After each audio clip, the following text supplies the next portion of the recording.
How's it going, everybody? This is JTech95, and we are going to be fiddling around with this old Packard Bell Pack-Mate 386SX. I picked up this machine not too terribly long ago at the home of a gentleman who was selling off a massive collection of retro personal computers, hardware, monitors, software, you name it, it was there.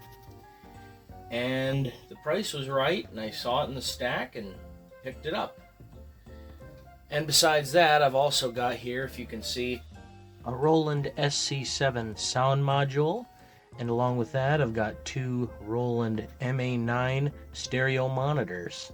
I picked those up on eBay because I wanted to have a sound canvas. Now, I wanted an SC55, but the prices on those are through the roof. So I opted for the SC7. It's not quite as intense as the SC55, but it definitely sounds a heck of a lot better than the synthesized music, if you ask me, in my personal opinion.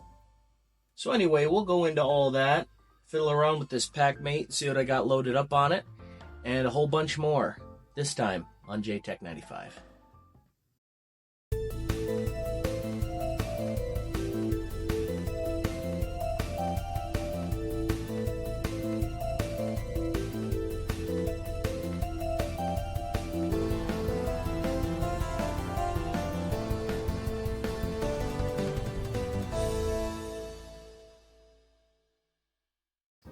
Welcome back to JTech95.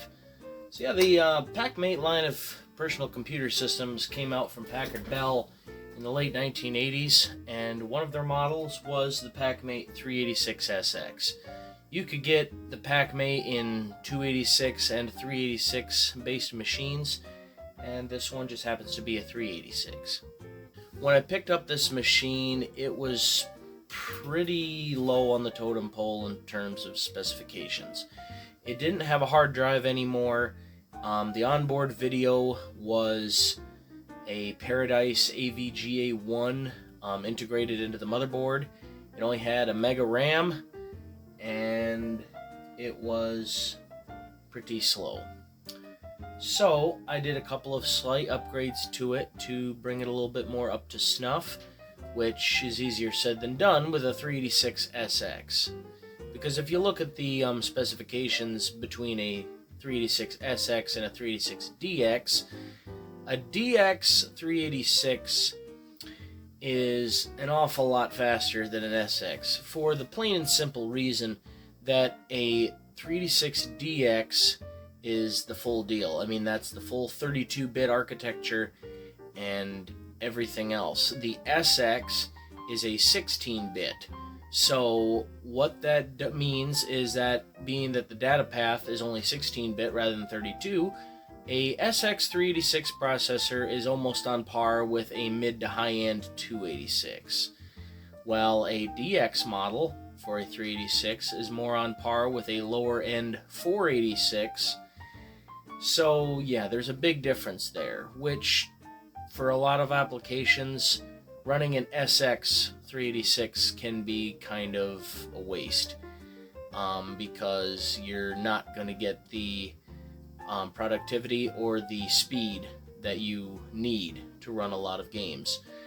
But certain games, like Test Drive 3, which we will take a look at today, run just about flawlessly on a 386SX, because it's just right in that sweet spot of what it needs to run adequately. So really quick, let's pop open the machine and see what's inside and see what I did to it. Taking the cover off of this Pack-Mate is pretty straightforward. It's only got a couple of screws in the back and then a couple on the sides. You take those off, and it just slides forward. Easy as toast.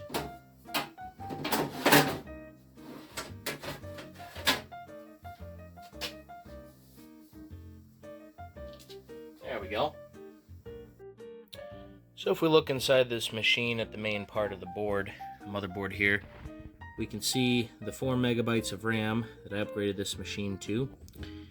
This one's actually kind of interesting because it's got a riser board for the processor, and the math coprocessor that I added in after I got it. I forgot to mention that earlier.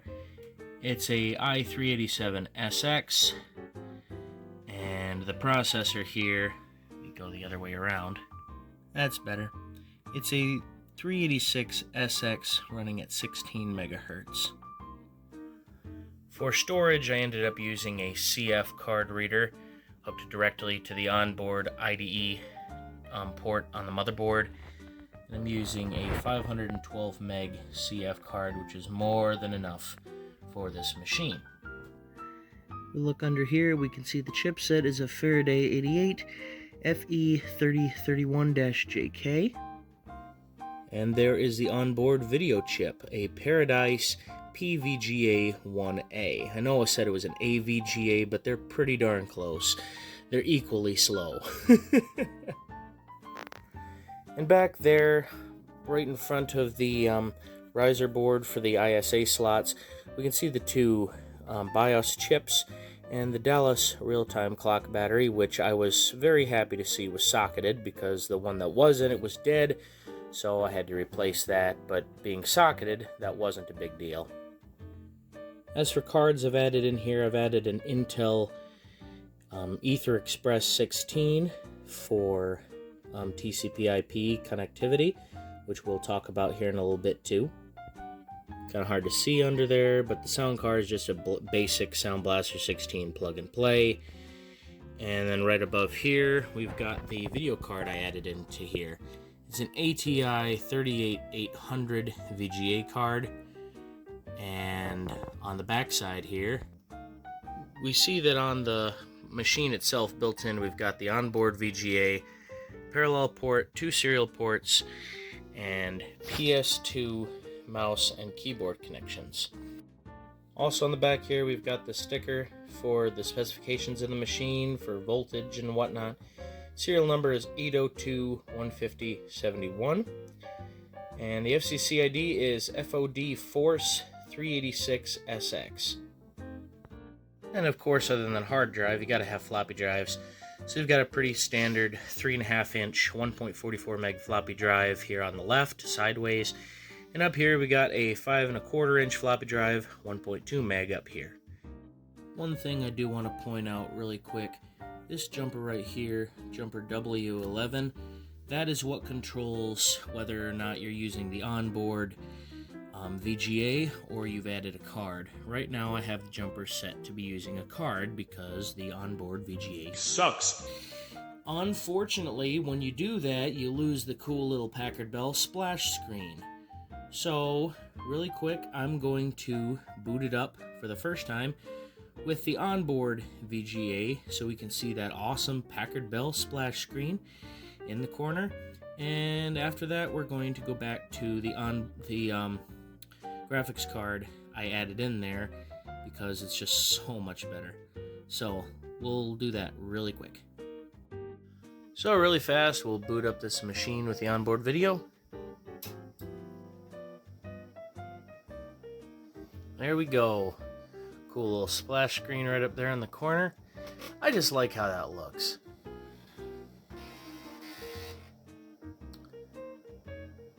Now we're going to go back to the main video card and boot this thing up for real. Okay, we got the machine all put back together, so let's boot it up for real this time and get started.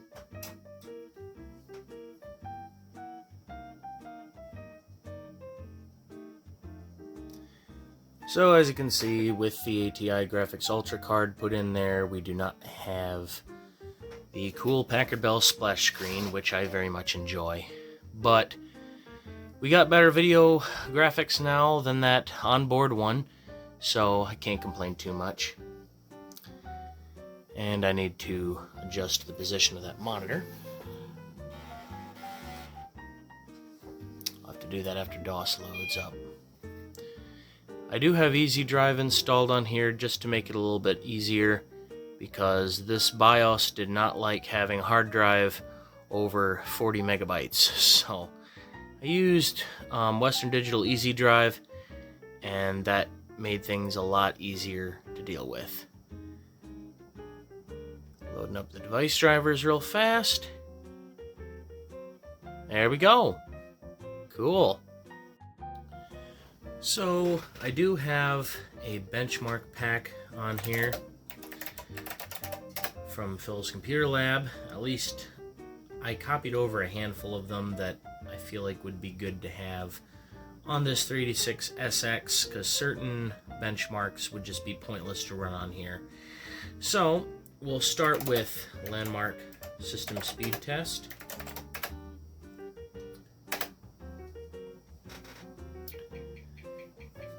And we are getting a 386 SX running at 16.020 megahertz, and I'm not sure why the FPU type has that, but oh well, that's a little odd.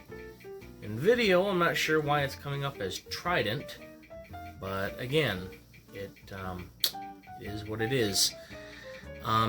We can see here that the CPU is 21.40 megahertz, FPU is 36.98, and the video is getting 2987.96, so just about 3000 for a score.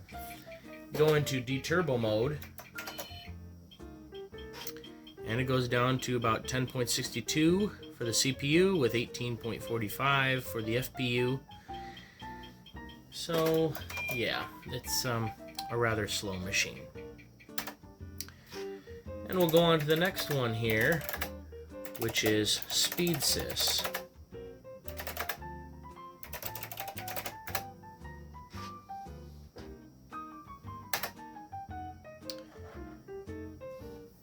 And this will take a little bit of time, so we will be right back when it's done.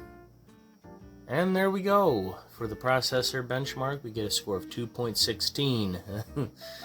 Part of course, but that's pretty bad.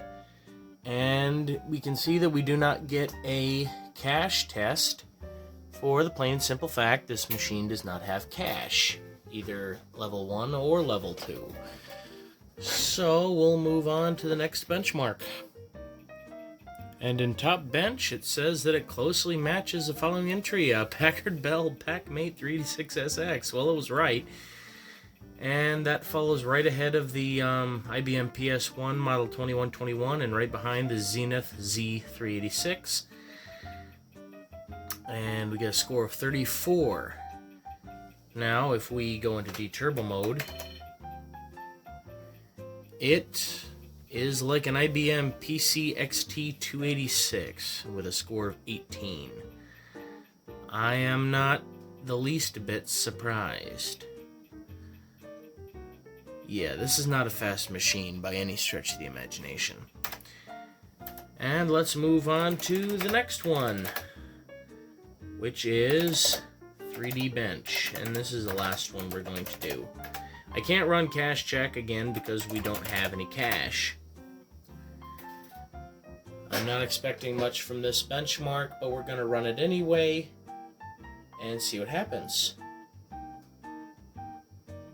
So we will speed up this portion of the video. And we can see here that the benchmark is done and we get a score of 2.4. Yeah, that's pretty bad. Oh well. Well, even though the benchmarks weren't very good, we can still do some other things on this machine.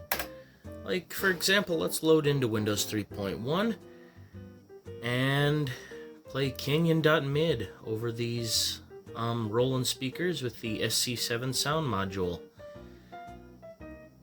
I like how it sounds with the Roland sound canvas. Makes pretty much everything MIDI sound 10 times better. It's a little slow, but not the worst. Let's go over here to accessories, media player, and give it a second. There we go. And we'll play Canyon.mid.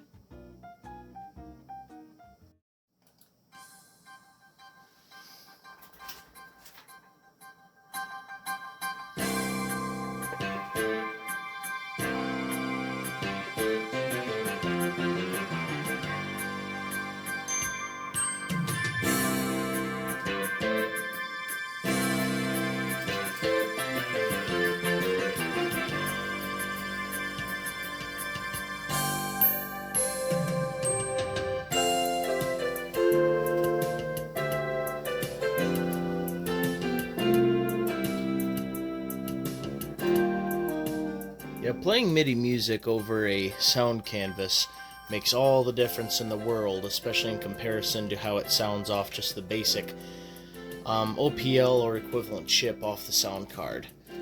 So yeah, that's pretty neat.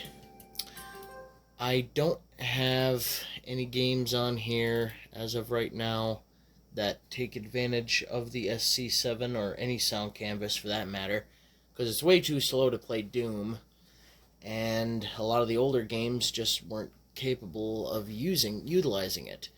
So we will test out the full capabilities of this SC7 in a future video. So yeah, like I said, there's not a lot to really do under Windows. So let's load up a couple games here and do something a little more entertaining.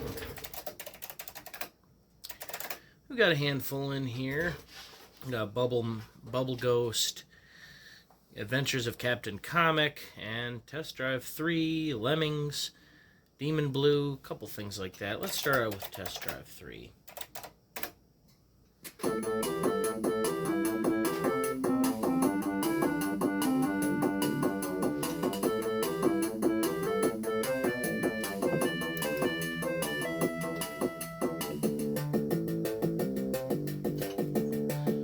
Okay, let's see, we can use a Chevrolet Serve 3. I guess we'll just stick with that.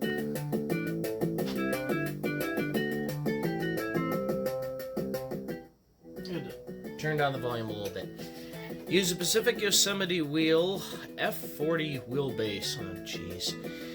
You know, I've noticed something with this. I don't know if it's just the version that I got or what, but you can pretty much put in anything into here within reason and it'll accept it. So let's just say 45. Right. I'm highly sure that that's actually incorrect, but it worked, so that's okay. Put it into drive and take off. So as you can see, this doesn't run too terribly bad. Speed up a little bit more here.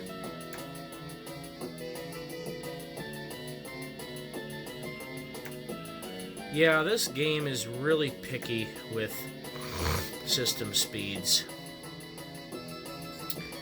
If you run it on a 486, it's going to run way too fast, unless it's like a really low-end 486. Even a high-end 386 is too fast.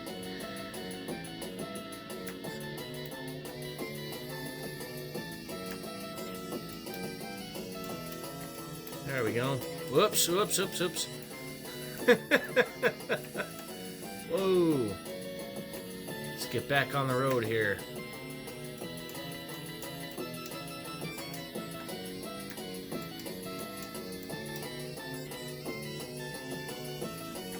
Oh, geez.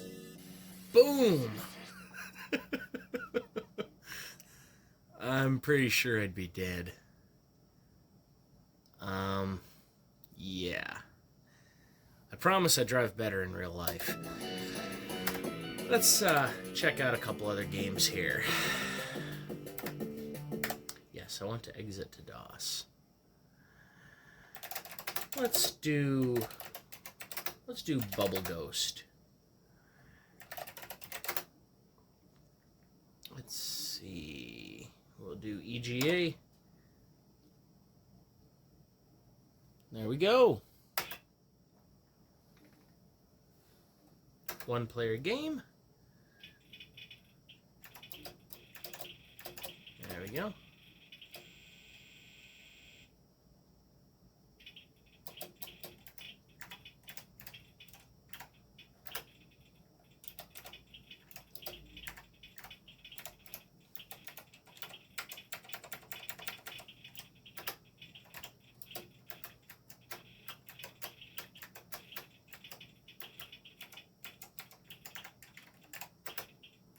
This is just a fun little game to play.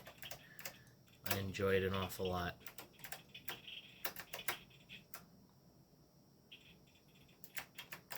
Let's see, gotta blow out this candle so I can blow the bubble over it so I don't pop it on the flame.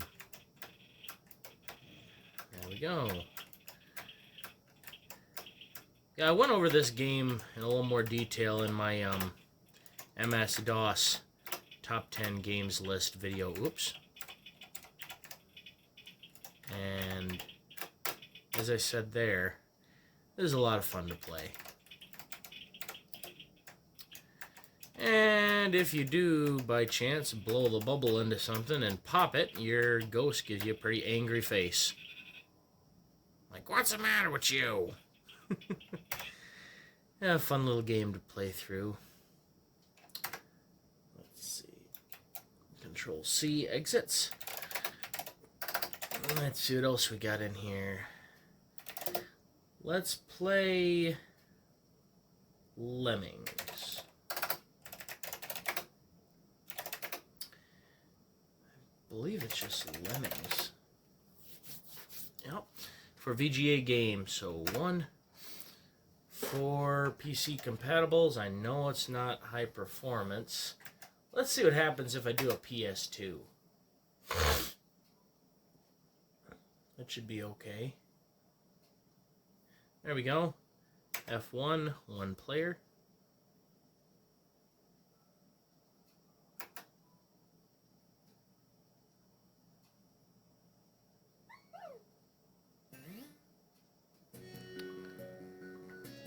And I'm not sure why I'm getting those weird lines across the bottom of the screen there, but let's see here.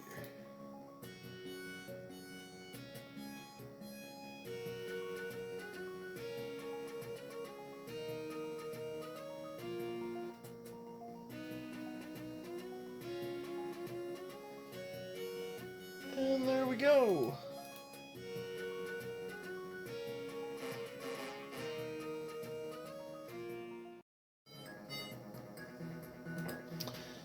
I always liked playing through this game. It's just a lot of fun. Good way to while away a couple hours when you're bored and you have nothing else to do.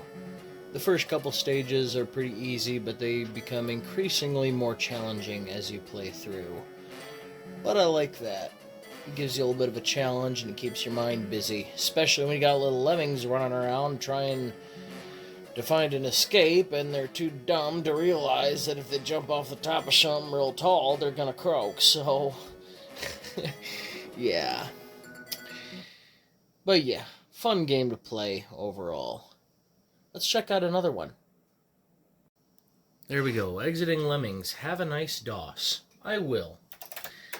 And let's try out, oh boy, I was dreading this one, but you know what, we're going to talk about it anyway because it's not really talked about.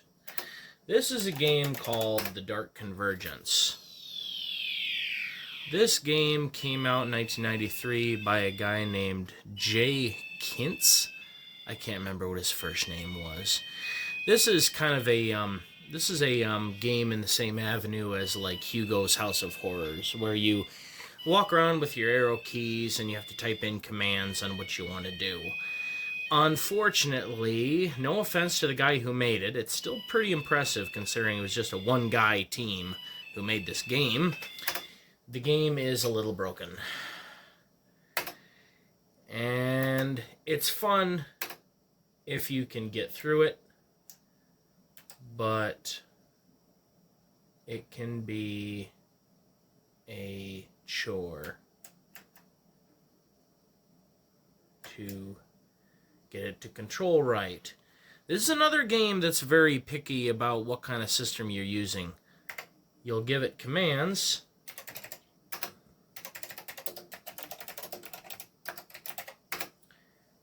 and sometimes they don't respond right away depending on how fast or slow your system is.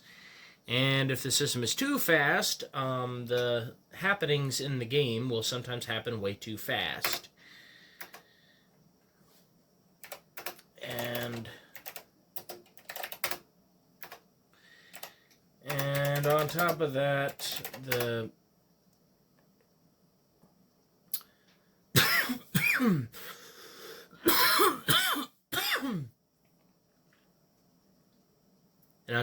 some of the typed in commands are a little bit clunky.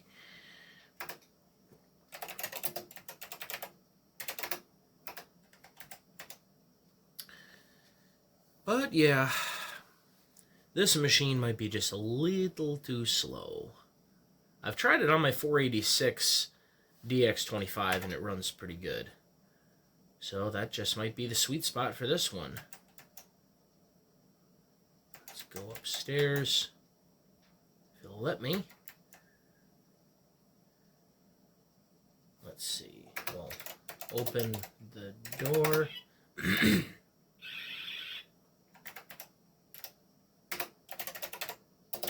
Now this scene here,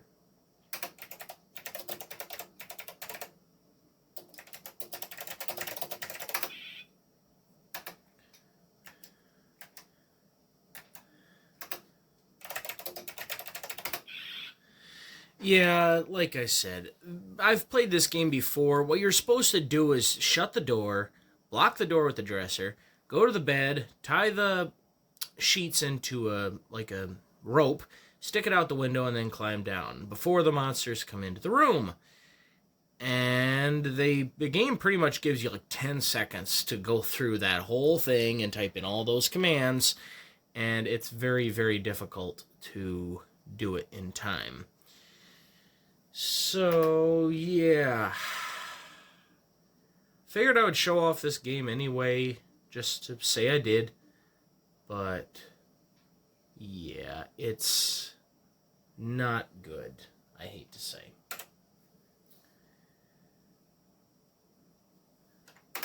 But, oh well. Maybe someday somebody can rework the game and make it work a little bit better. Oh yes, before I forget, I promised that we would check out some bulletin boards.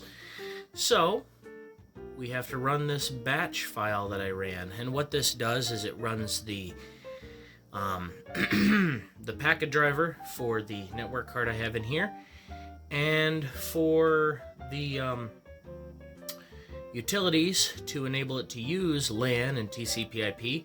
End up using this program compilation called mTCP, and I will put a link for that in the description of this video.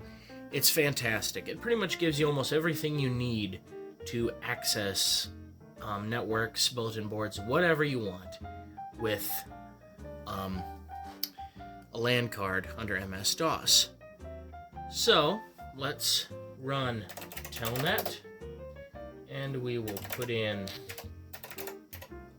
one of my favorite bulletin boards to access.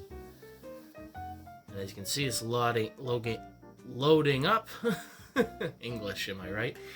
And here we go. We are in the Dark Realms.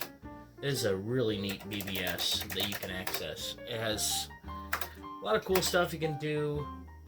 Cool. Like, you got a message menu, you can chat, teleconferencing, things like that. But my favorite thing to do on this is to go on the Lair of the Red Dragon, which was a really popular online RPG game to play back in the day. So, let's go in here. And, it plays like any other, role-playing game. It tells you what you do when you log in. As we can see here, for being a mystical skills student, you get an extra use point for today. You are in high spirits today, and you ready your horse.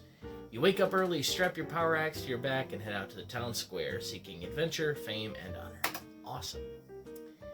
Then it gives you your stats here when you first log in. The daily happenings. A group of children did not return from a nature walk today. One thing I like to do on this is the first thing I do is I go to the forest and I look for things to kill. You have encountered a huge stone warrior. Your skill allows you to get the first strike. Okay, so A for attack. Wow, you have killed the huge stone warrior. Let's look around some more. Attack. And he hit me with its 3 iron for 2 damage. Okay, let's attack again. And keep going. Sure enough, another dead bird with a scroll. The scroll reads, "Dear whomever, my ruthless uncle has trapped me in his castle. He is angered because I will not submit to him in the way that he wants me to." Oh my. Please come save me, sleepless in a tower. You quickly swipe a tear from your eye and put down the note. Let's see, should we save her or ignore her? Let's save her. We'll be a nice guy.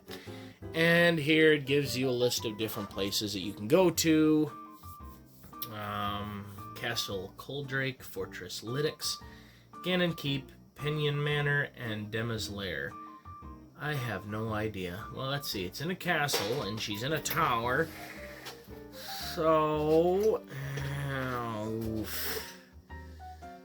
I'll just pick a random one. We'll go to Pinion Manor.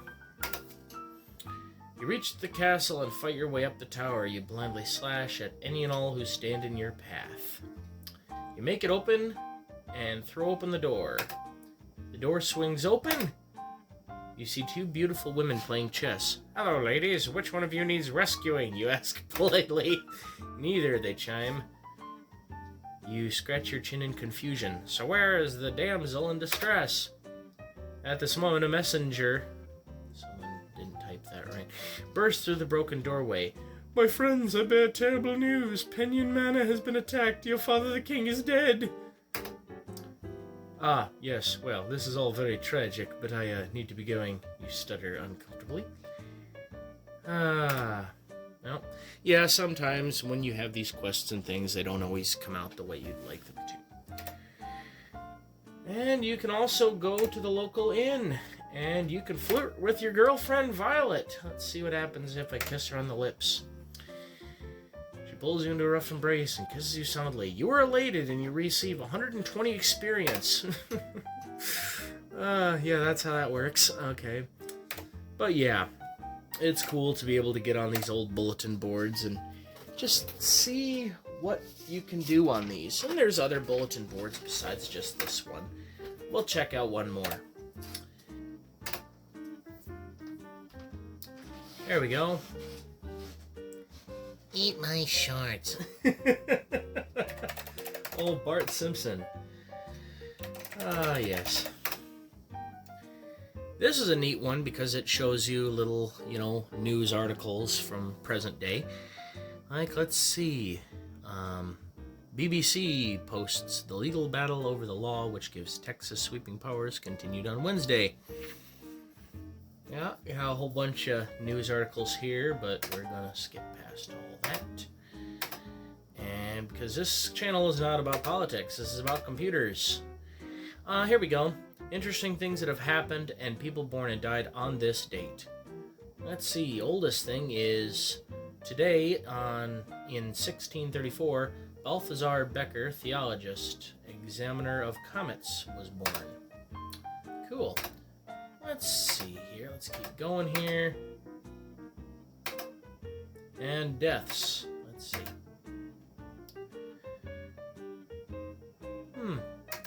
Very interesting. Significant events. Let's see what we got in a little more recent history. Bret Hart wins WWF Championship at WrestleMania 10 on this day in 1994. Interesting. Today is National Agriculture Day. Neat. Spring is here. Today is the first day of... Really? Huh! You could have fooled me. There's still snow outside. Oh well. But no, I didn't know that. This summer, dew at Mountain Cool. Wildcat user stats. So yeah, these old bulletin boards are sometimes just fun to go on. My favorite one is that the Dark Realms, because I love playing the Lair of the Red Dragon. And a lot of these just take you through a whole bunch of screens just to exit. Let's see. Goodbye. Yes. Awesome. And I'd say that is just about it for this video. Well guys, that's just about it for the overview of this machine. Like I said, it's not the fastest machine in the world, but it doesn't have to be.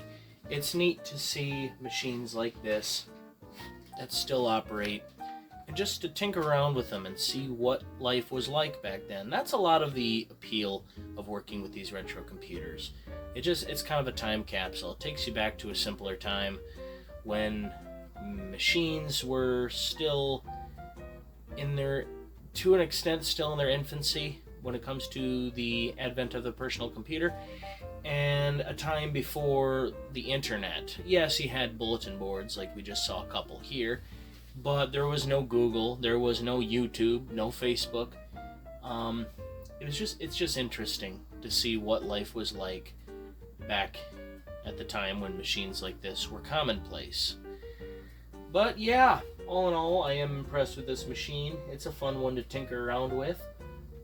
And in a future video, I am going to be going over the Roland sound canvas and the speakers a little bit more in depth, because this machine, with its capabilities, did not do it justice.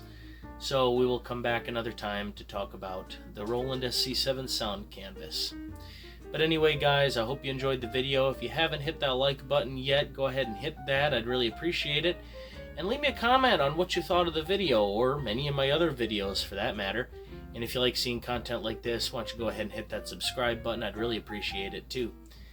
Anyway, it's good to see you guys again. And the subscriber count is still climbing. So this is awesome. I'm going to keep on trying to make these videos better and better as the days, weeks, months, and years roll by. But anyway, I'm JTech95, and I hope to see you next time. Bye-bye.